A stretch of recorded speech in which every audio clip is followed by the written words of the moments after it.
Hello, welcome back to Active Mobility with me, your host, Coach Garrett. Squats, Part 2, drills.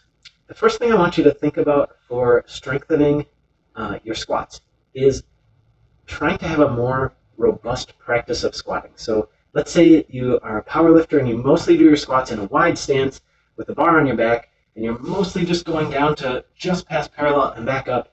In this time where you may have less access to equipment and a little bit more time to do some bodyweight stuff, thinking about varying that stance, varying your position to challenge yourself to build a more robust squat practice. So what that might look like is doing some squats a little bit narrower, seeing what that feels like, doing some squats quite a bit wider.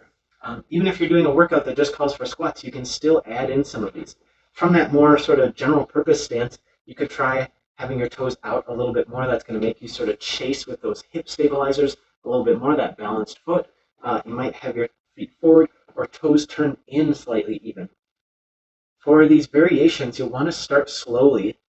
For instance, having your toes turned in is going to really raise the bottom of your squat, and so you don't want to drop yourself into your squat like you might normally do, but take your time as that bottom might feel really different, and your ability to maintain good technique, good form will change with those different stances. So toe position in or out, stance width, you can even mess around with a little bit of like a staggered stance with one foot slightly forward.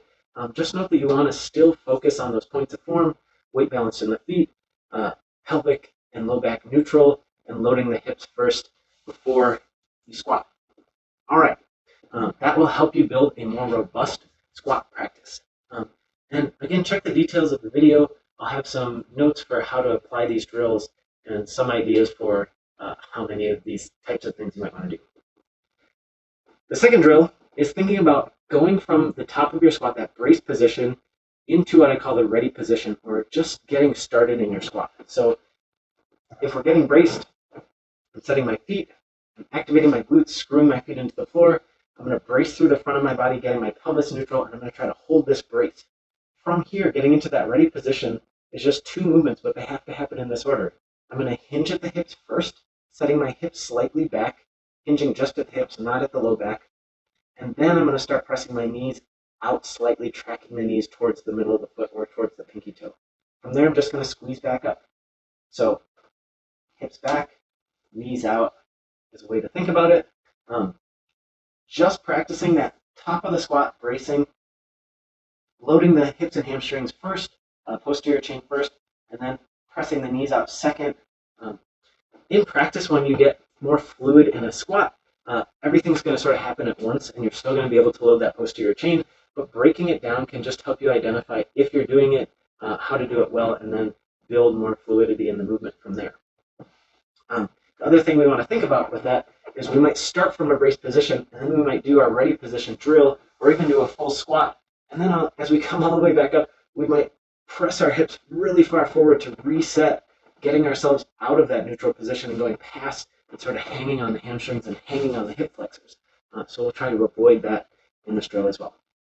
The next drill is tempo work. So tempo work is, or taking it really slow with the movement, is a good way to diagnose for yourself what's going on in your squat and when things might go wrong, and also improving your range of motion. So we want to work towards a full depth squat.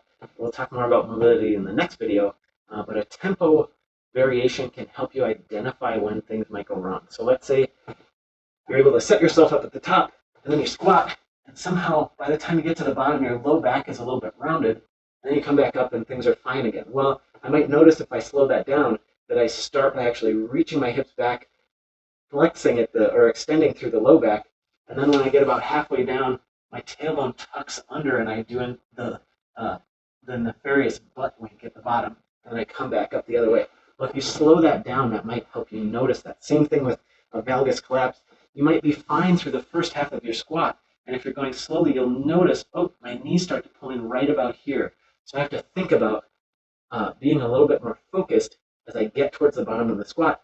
And I want you to do the range of motion that you can do really well, and hold on to those points of form and press towards the bottom of the squat, press further into the squat while maintaining that. So what that might look like for a tempo squat is setting up at the top, maybe doing 5 seconds down, 5, 4, 3, 2, and maybe this is the point at which your knees might start to come in, your arches might start to collapse. So I'm just going to hold that knee pressure out and press towards where I can go, maybe trying to gently increase that range of motion slightly. And I'm going to come up at the same pace, 5, 4, 3, 2, 1. Really trying not to speed through or skip any part of that range of motion. Of course, we're trying to get into that full range of motion, hip crease down past the knee, or as deep as you can go, and that's going to vary depending on the stance, but we can work towards that with tempo and sort of hold on to that good form throughout. Some ways to maintain your strength. So the tempo squat is a really potent tool for maintaining your strength and building strength throughout the range of motion. Something we can add, though, is power on the way back up. So one possibility would be a really slow tempo negative. So maybe I'm going to do 5 seconds down, and I'm going to come up with some speed, and that's going to mimic having a weight as I try to come up fast. It's going to allow me to generate more power than coming up slowly.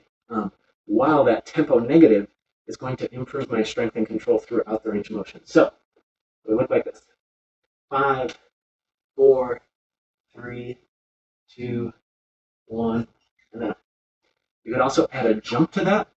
Just noting that if you're jumping at the top, you wouldn't want to catch yourself in some weird way. You want to go right into your next squat, or make sure you're catching yourself in a way that is really strong and integrated, as opposed to jumping and just sort of crashing a little bit and then setting up for the next one.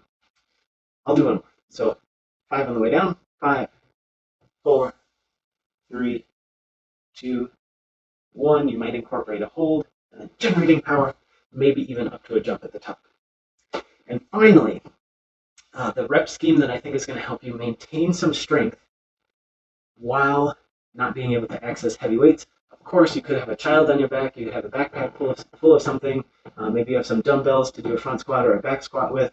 Great, you could still do this and it would still be a good challenge, and just that little extra resistance would help you. But if you have nothing, or if you're really just still working on perfecting your technique in the squat, you can use this rep scheme. So it would be 5 regular squats, 3 squats, glacially slow, building towards a longer and longer tempo squat, and then 5 more to finish. I'm going to do this, let's say just for time, I'm going to do 5 down, 5 up on the tempo squat with maybe a 2-second hold on each. I would tend to go longer if I was really doing this for myself, because an air squat is kind of one of my superpowers. But for the sake of time, I'll just do 5 and 5. Okay, here we go. I'm going to look right at you so you can see the focus on my face. 5, 3, 5. 5, 4, 3, 2, 1.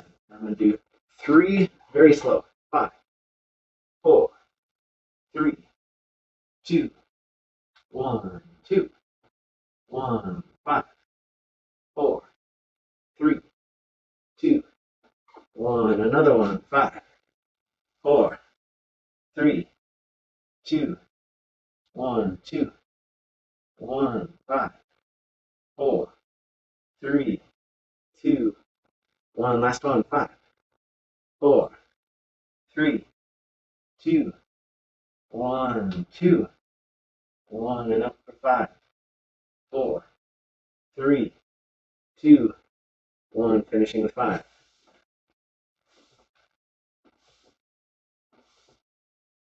And 5. All right. You could start there. You could work to maybe 10, 15 squats to start to get that pre-fatigue, and then maybe 5 to 10 tempo squats, and then finishing with an AMRAP of whatever you've got left. And you might do that 3 times or something. Again, check the details. I'll have some ideas for how to use these drills.